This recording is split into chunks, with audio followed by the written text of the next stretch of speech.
Aquela era apenas mais uma tarde aparentemente tranquila em uma cidade da Flórida, até que uma descoberta aterrorizante rasgou o véu da normalidade. Kathy Lamb, conhecida por sua gentileza e dedicação à família, foi encontrada sem vida dentro de sua própria casa. Além do ato em si, algo que intrigou os investigadores foi o comportamento dos cachorros da família.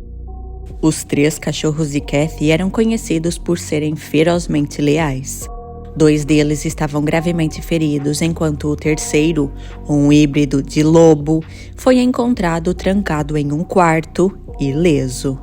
O que teria feito esses animais tão protetores se tornarem testemunhas impotentes diante do horror que se desenrolou? Enquanto os investigadores processavam a cena, do lado de fora, o marido da vítima parecia estar inconsolável. À medida que a investigação avançava, perguntas se acumulavam. Por que apenas 2 dos cachorros foram agredidos? Por que o maior e mais intimidante deles foi poupado e trancado em um quarto? Teria o invasor usado seu conhecimento acerca dos animais? Para manipulá-los e evitar ser atacado? Esta não é apenas uma história acerca de um ato terrível. É uma investigação carregada de mistério e detalhes incomuns. Uma cena onde até mesmo os cães, com suas ações e ferimentos, parecem sussurrar segredos sombrios acerca da identidade do verdadeiro culpado. Felizmente, o responsável por tirar a vida de Kathy Lamb foi identificado e capturado, o que aconteceu com o auxílio da genética forense.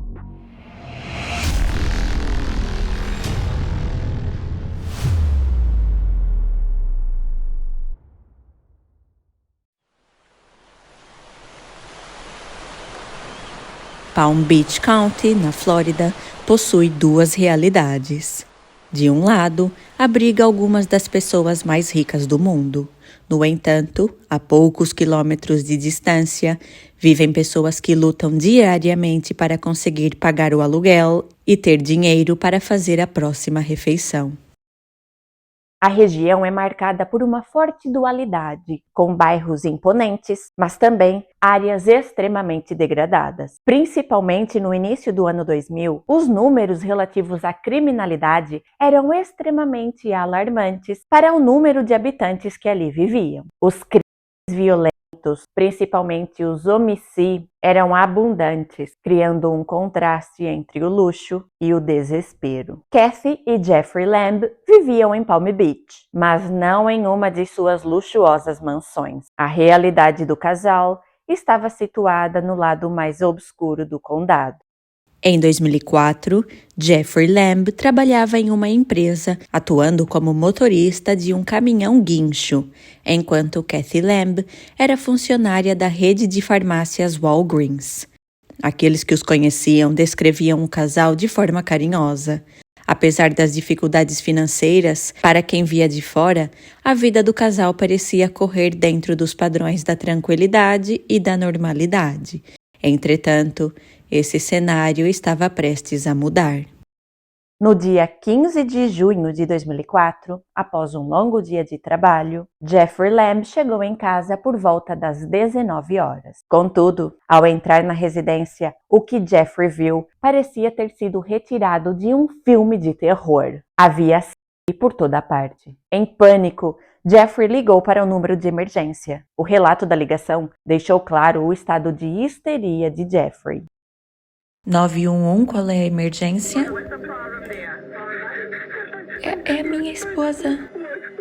Ela está machucada. Como ela se chama? É a minha esposa.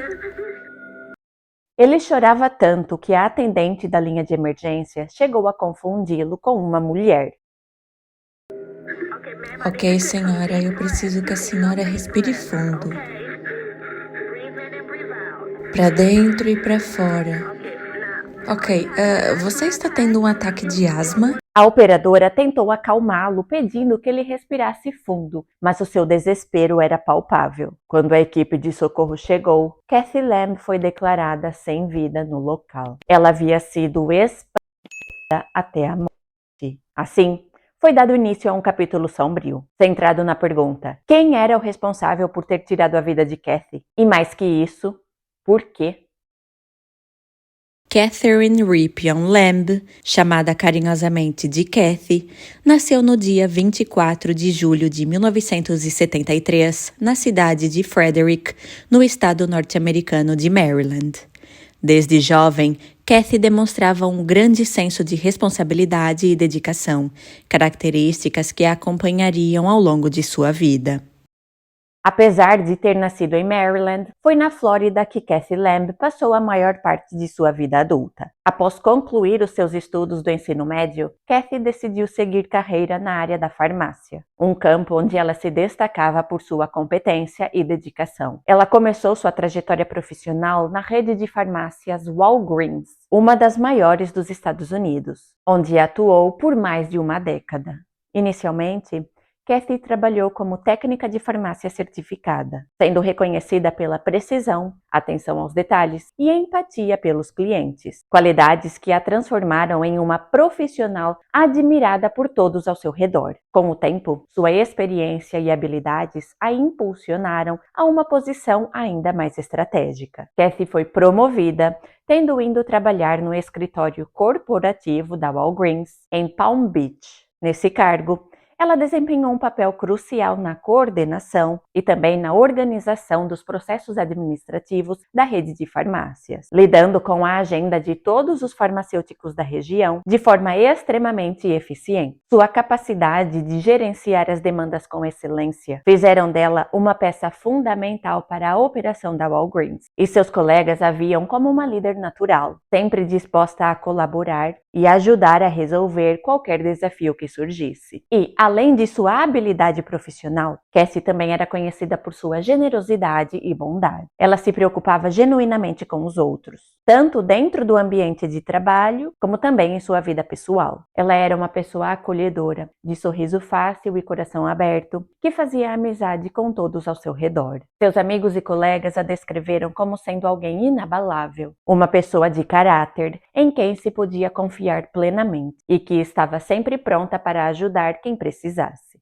Ela também era uma pessoa muito próxima da família e dos amigos, com quem compartilhava momentos de alegria e carinho. Seu compromisso com a família e sua vida pessoal eram prioridades para Kathy, que sempre buscava equilibrar sua carreira com o tempo dedicado a quem ela mais amava. Sua dedicação, empatia e integridade fizeram dela uma pessoa especial, cuja presença era sentida por todos os que tiveram a sorte de conhecê-la. E agora, Kathy estava morta. Foi dado início a uma investigação cujo objetivo era descobrir a identidade do indivíduo responsável por tirar a vida da jovem mulher de 30 anos. No local, as evidências eram chocantes. A quantidade de sangue era impressionante e a cena brutalmente macabra. O corpo de Kathy foi submetido a uma análise pós-mortem, a qual revelou que ela tinha levado diversos golpes na cabeça, resultantes de múltiplos impactos. O patologista forense concluiu que o objeto utilizado era pesado, capaz de causar lesões severas. O objeto utilizado não foi encontrado no local, mas os indícios sugeriam algo peculiar. As marcas encontradas no corpo de Kathy sugeriam que o objeto era contundente e possuía sua extremidade em forma de hexágono. O que aconteceu com Kathy foi extremamente trágico, mas infelizmente, os eventos foram muito piores que os narrados até o momento. Kathy e Jeffrey não viviam sozinhos. Eles tinham 3 cachorros e, além da crueldade contra Kathy, 2 dos 3 animais do casal foram encontrados inconscientes nas proximidades da residência. Na casa, viviam Nick, Dakota e Bandit. Nick e Dakota foram brutalmente agredidos e, apesar dos esforços dos veterinários para salvar as suas vidas, devido às graves lesões, ambos tiveram que ser sacrificados. A tragédia que se abateu sobre a família Lamb revelou eventos incompreensíveis e deixou uma comunidade perplexa diante da brutalidade dos acontecimentos. Nick e Dakota, os cachorros da família Lamb, possuíam sangue nas patas e na boca. E inicialmente, os investigadores acharam que esse sangue poderia ser do agressor. Assim, os cães teriam atacado o invasor enquanto este a Cassie. Segundo especialistas, o instinto de matilha pode ter se manifestado, levando os dois cães a se unirem contra o algoz de Cassie. Tal fato indicava que o invasor poderia ter sofrido ferimentos significativos durante o confronto. Os investigadores solicitaram que as unhas dos cachorros fossem aparadas e que estas fossem enviadas ao laboratório de genética forense. Juntamente com as unhas, também foram enviadas amostras de saliva dos cães. Caso os eventos se tratassem de uma invasão domiciliar, havia uma grande chance de que os cachorros tivessem arranhado ou até mesmo mordido o invasor. E assim, o DNA do intruso poderia estar presente nas suas cavidades bucais ou também nas suas unhas. Enquanto as amostras eram processadas pelo laboratório, os investigadores estavam tentando entender uma situação curiosa. Como mencionado, Cassie e Jeffrey tinham 3 cachorros, e você já sabe qual foi o fim trágico de 2 deles. Curiosamente, Bandit, o terceiro cachorro, foi encontrado trancado em um quarto e, aparentemente, sem ferimentos. Esse detalhe levantou questionamentos sobre quais eram as razões que levariam uma pessoa a invadir uma casa com 3 cachorros de grande porte, correndo o risco de ser atacada. Os detetives prometeram à família de Cassie que a justiça seria feita. Eles declararam: "Nós vamos encontrar quem fez isso." Sem nenhum suspeito identificado, a polícia recorreu à comunidade local, distribuindo panfletos com a foto de Cassie e solicitando informações acerca do ocorrido. Dias depois, o Laboratório de Genética Forense emitiu os resultados das análises de DNA realizadas nas unhas e também nas amostras de saliva dos animais. Os resultados indicavam que aquele material genético não era humano, mas sim dos próprios cachorros. A forma como a cena foi encontrada intrigava os investigadores, sendo diferente de tudo o que eles já haviam presenciado. Inicialmente, especulou-se que o motivo da invasão poderia ser roubo. Os policiais foram então falar com Jeffrey e lhe perguntar se ele tinha notado a ausência de algum objeto de valor dentro da casa. Ao que Jeffrey prontamente respondeu que o único objeto de valor que havia desaparecido era um par de brincos de ouro com diamantes que pertencia a Cassie. Apesar do relato dado por Jeffrey, o quarto principal apresentava sinais contraditórios, indicando que quem quer que tenha estado ali estava procurando por algo específico, mas ao mesmo tempo estava sendo extremamente cuidadoso. Isso porque as gavetas do armário estavam abertas, mas nada estava revirado. As roupas permaneciam dobradas e, sobre a cômoda, havia outros objetos de valor, como por exemplo joias. E em relação aos resultados da análise pós-mortem, o médico legista estimou que Cassie teve a sua vida tirada entre as 16h30 e as 17 horas. Como Jeffrey é que tinha encontrado o corpo, inicialmente, ele foi considerado um suspeito. Entretanto, ele tinha um álibi, pois, na tarde de 15 de junho de 2004, ele estava trabalhando, tendo regressado a casa às 19 horas. Com Jeffrey descartado da lista de suspeitos devido ao seu álibi, os policiais avançaram com a investigação na busca de outras pessoas de interesse. Mas eles não precisaram ir muito longe para descobrir fatos reveladores. Enquanto alguns analistas estavam processando a cena, algo extremamente peculiar aconteceu. Uma mulher abordou-os e perguntou por Jeffrey. Quando eles perguntaram quem era ela e o que ela estava fazendo ali, a mulher respondeu: "Meu nome é Joyce Tydell. Eu sou a noiva do Jeffrey."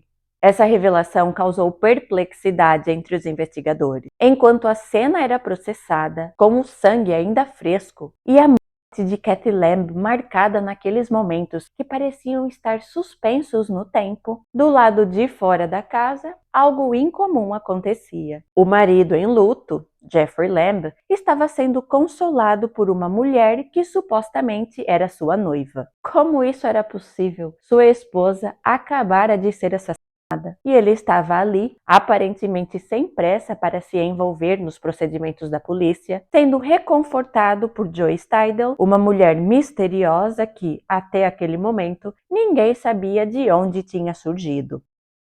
A presença de Joey naquele momento levantava uma série de dúvidas sobre o relacionamento de Jeffrey com Kathy.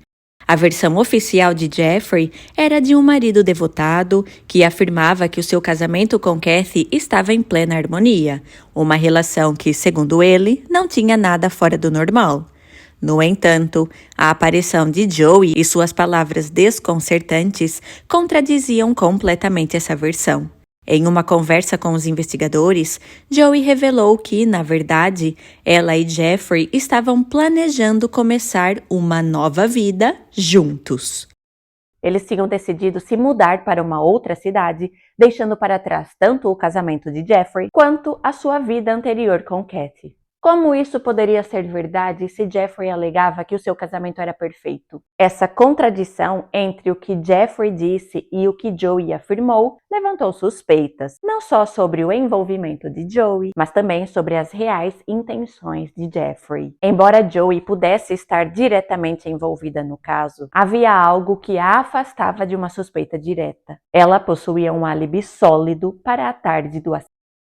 Na tarde do dia 15 de junho de 2004, Joey estava no restaurante onde trabalhava como garçonete. Vários clientes afirmaram terem-na visto ali, cumprindo com sua jornada de trabalho. A confirmação da sua localização naquele horário dificultava a possibilidade da sua participação direta no crime, mas as perguntas sobre o seu relacionamento com Jeffrey continuavam a martelar na cabeça dos investigadores. E, à medida que os registros telefônicos de Jeffrey foram analisados, surgiu uma nova pista. Na tarde de 15 de junho de 2004, Jeffrey recebeu uma ligação. Ele foi contactado por uma mulher chamada Lisa Adzerbel. Essa ligação, aparentemente inocente, foi ganhando cada vez mais importância à medida que os investigadores aprofundavam a sua análise sobre quem era Lisa e qual o seu vínculo com Jeffrey e com Joey. Lisa Adzerbel, uma mãe casada com 2 filhos, tornou-se uma nova peça no intrincado quebra-cabeça do caso, ampliando a rede de suspeitas e de possíveis conexões com o crime brutal. E também muito importante, Lisa era vizinha de Joey. Quando Lisa Adzerbel foi questionada pela polícia, ela fez revelações que deixaram os investigadores perplexos. Em uma revelação chocante, ela admitiu que também tinha um relacionamento com Jeffrey Lamb, o marido de Kathy.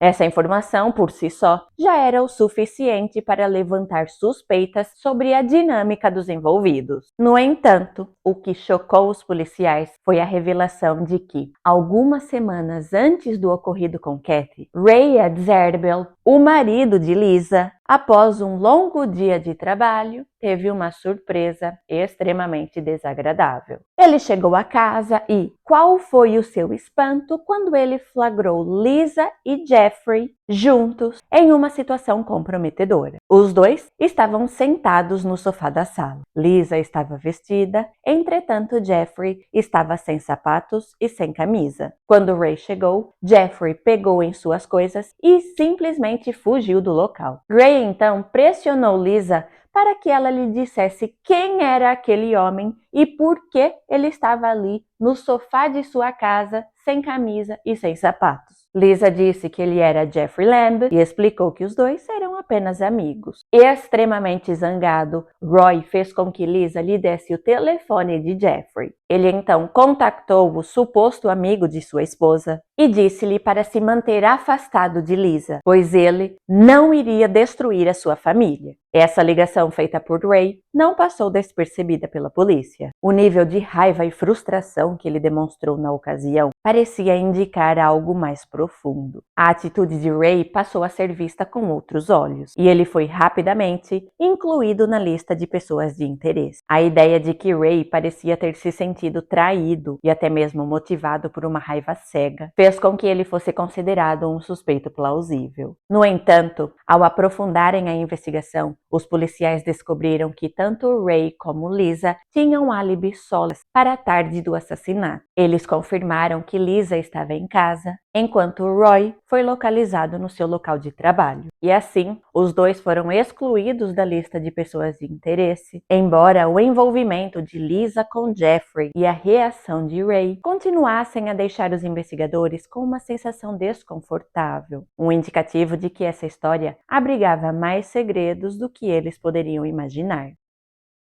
Embora Ray e Lisa fossem inocentados de forma oficial, as revelações feitas por Lisa sobre o relacionamento dela com Jeffrey, bem como a reação explosiva de Ray, adicionaram camadas de complexidade ao caso. O enigma em torno de Kathy Lamb e seu assassinato ainda estava longe de ser resolvido, e a investigação continuava a se desdobrar em direções inesperadas, com novos mistérios a serem desvendados. Apesar disso, a ligação entre Lisa e Jeffrey na tarde do ocorrido com Kathy continuou a intrigar a polícia. Lisa insistiu que as conversas que ela tinha com Jeffrey eram puramente amigáveis, e o telefonema que ela fez a Jeffrey na tarde do ocorrido, de certa forma, agiu ao seu favor. Pois os registros telefônicos indicavam que ela estava em casa na tarde do assassinato.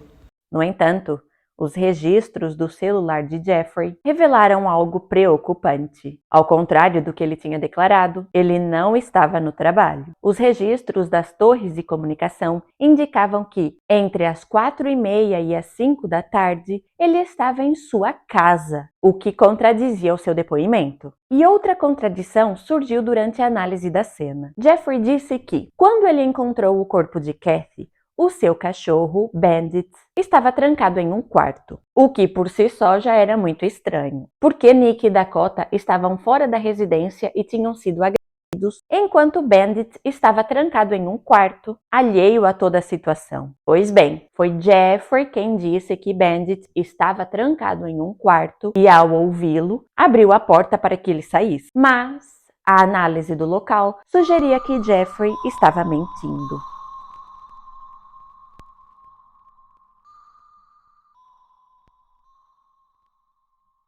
Isso porque foram encontradas pegadas de Bandit feitas em sangue no interior do quarto, o que sugeria que o cachorro tinha sido preso depois de Kathy ter sido agredida. No sentido de esclarecer essa situação, amostras do sangue das pegadas encontradas no quarto foram recolhidas e enviadas ao laboratório de genética forense. A partir daquelas amostras, foi possível extrair DNA com a quantidade e a qualidade necessárias para a obtenção de um perfil genético. O perfil genético obtido através das pegadas feitas em sangue foi comparado ao perfil obtido através de uma amostra de referência colhida do corpo de Kathy Lamb. E essa comparação indicou que o sangue que estava presente no quarto era, sim, proveniente de Kathy. Isso sugeria que o algoz de Kathy tinha trancado Bandit no quarto após o crime, levantando dúvidas sobre o motivo de tal ação. Além de Kathy, os outros 2 cães do casal, Nick e Dakota, também foram atacados brutalmente, possivelmente com a mesma arma usada contra a dona. Amigos de Kathy e o próprio Jeffrey afirmaram que os cães eram extremamente protetores e não hesitariam em atacar um estranho. No entanto, isso aumentava o mistério. Por que os 2 cães menores foram tão severamente espancados, enquanto Bandit, o maior e considerado mais perigoso, foi deixado relativamente ileso?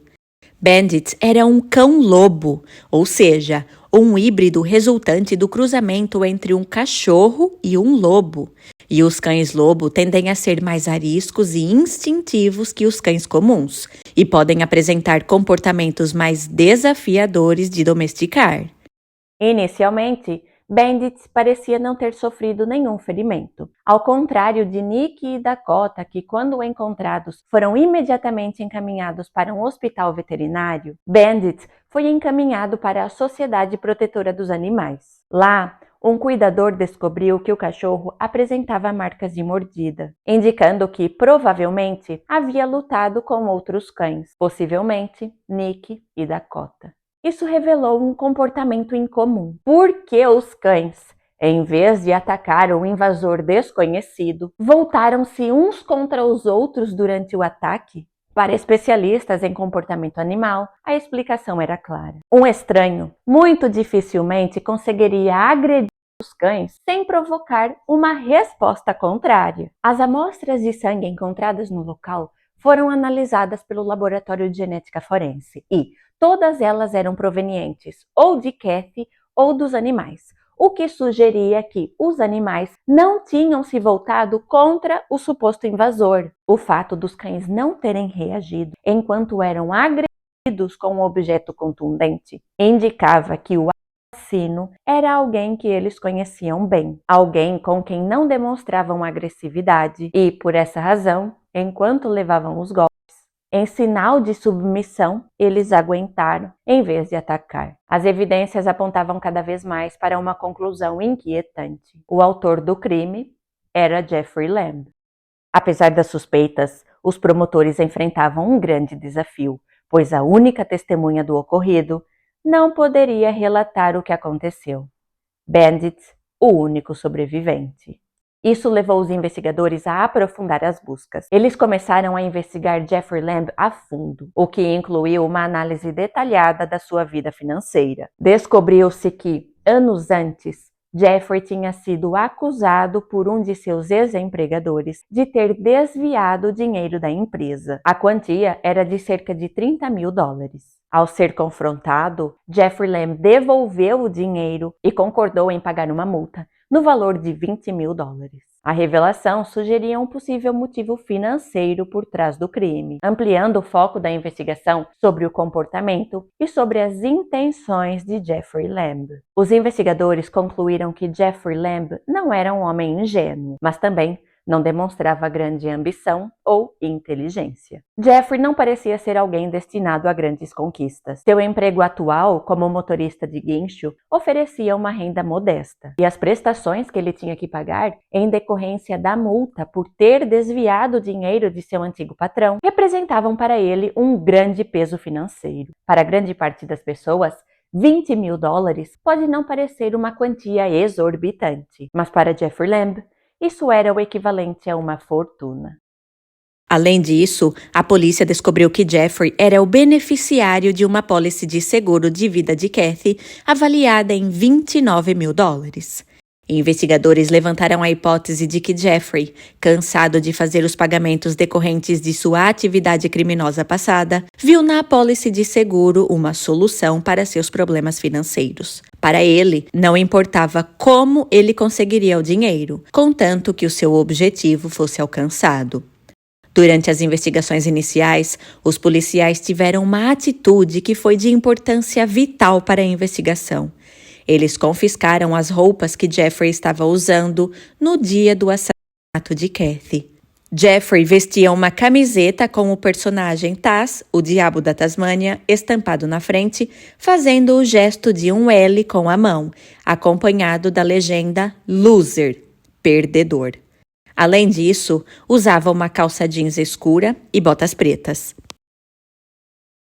A análise forense inicial não encontrou vestígios de sangue na camiseta, na calça ou nas botas, mas um exame minucioso, realizado por um especialista em manchas de sangue, revelou algo significativo.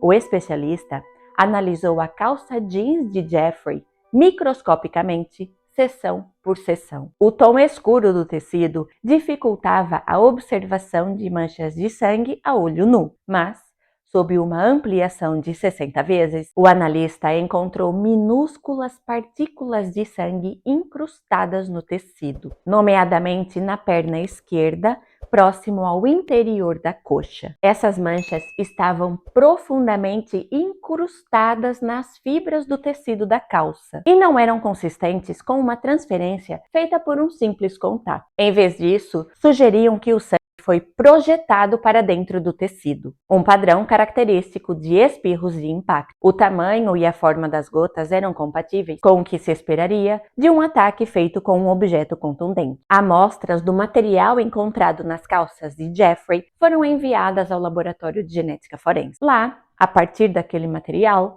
foi possível extrair DNA e obter um perfil genético. Tal perfil foi comparado ao perfil genético de Kathy Lamb, e a análise de DNA confirmou que o sangue encontrado na calça jeans de Jeffrey era proveniente de Kathy. Para os investigadores, isso era uma prova incontestável de que Jeffrey Lamb era o responsável por desferir os golpes fatais. As manchas estavam tão profundamente impregnadas no tecido que seria impossível que tivessem sido causadas por um contato acidental. Isso só poderia ocorrer em circunstâncias de força e velocidade significativas. Adicionalmente, ao verificar os bolsos da calça jeans, o especialista encontrou um detalhe crucial. Dentro de um dos bolsos, havia um pequeno brinco de diamante que pertencia a Kathy. Essa descoberta foi particularmente incriminadora, pois Jeffrey havia dito à polícia que os brincos de Kathy haviam desaparecido, insinuando que poderiam ter sido roubados durante a invasão. O padrão de manchas de sangue, o brinco e os registros contraditórios de Jeffrey formaram um quadro incriminador que colocava o marido como o principal responsável pelo assassinato brutal. Com essas evidências, os investigadores tinham quase tudo o que precisavam para fechar o caso. Mas faltava uma coisa: a arma do crime.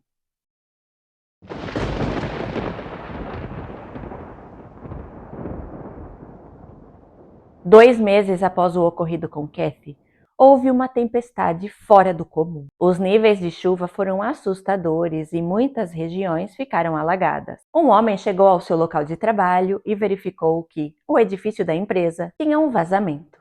A água da chuva estava empoçada no telhado, o que estava afetando a estrutura do escritório. Ele então decidiu ir até ao telhado para investigar e tentar resolver o problema. Quando lá chegou, ele viu que, no telhado do edifício, havia uma chave de roda. O local em questão era a empresa de guinchos onde Jeffrey Lamb trabalhava. Durante a inspeção no telhado, um funcionário encontrou uma ferramenta que era utilizada nos grandes caminhões de guincho da empresa. A chave de roda possuía cabeças hexagonais, específicas para apertar e afrouxar as porcas que eram utilizadas nos grandes parafusos dos pneus dos caminhões. O objeto foi enviado ao laboratório de genética forense em busca de vestígios de DNA. No entanto, devido às condições climáticas da Flórida, onde chuvas frequentes e a exposição à radiação solar dificultavam a preservação de amostras de DNA, a partir da chave de roda, não foi possível obter nenhuma evidência genética. Apesar disso, a ferramenta foi considerada uma peça importante no caso. Quando comparada às marcas encontradas no corpo de Kathy, os analistas observaram uma correspondência perfeita entre as marcas deixadas pela chave de roda e os ferimentos encontrados no rosto da vítima. A singularidade do instrumento reforçou a conclusão de que aquele era o objeto utilizado no crime. Com essas evidências, Jeffrey Lamb foi preso e acusado de assassinato em primeiro grau. A promotoria sustentava que Jeffrey estava motivado pelo desejo de escapar do casamento e pelas dificuldades financeiras que enfrentava. Ele frequentemente criticava Kathy, dizendo que ela era desleixada e não cuidava bem da casa. No entanto, amigos do casal apontavam que Jeffrey era quem vivia de forma desorganizada, com seu caminhão frequentemente abarrotado de lixo. Alguns anos antes, Jeffrey e Kathy haviam se separado, mas pouco tempo depois decidiram reatar a união. Apesar dessa segunda tentativa de fazer o casamento dar certo, Jeffrey continuou mantendo relacionamentos extraconjugais, uma situação que Kathy obviamente não gostava, mas fingia não saber. Amigos próximos do casal lamentavam a situação, especialmente por saberem o quanto Kathy amava Jeffrey e o quanto as traições dele a machucavam emocionalmente. Além disso, Jeffrey encontrava dificuldades financeiras decorrente de uma multa de $20 mil, a qual ele estava pagando em prestações. Um divórcio representaria uma complicação adicional, já que ele teria menos recursos financeiros para arcar com os pagamentos. Durante as investigações, um colega de Jeffrey revelou aos policiais: "O Jeffrey me disse, eu não vou perder as minhas coisas, nem abrir mão da apólice de seu seguro de vida. Eu prefiro matar Kathy a vê-la se divorciar de mim." Os promotores acreditam que Jeffrey pretendia usar o dinheiro da apólice de seguro de Kathy, avaliada em $29 mil, para começar uma nova vida ao lado de sua noiva. Os promotores acreditam que os eventos do dia 15 de junho de 2004 se desenrolaram da seguinte maneira.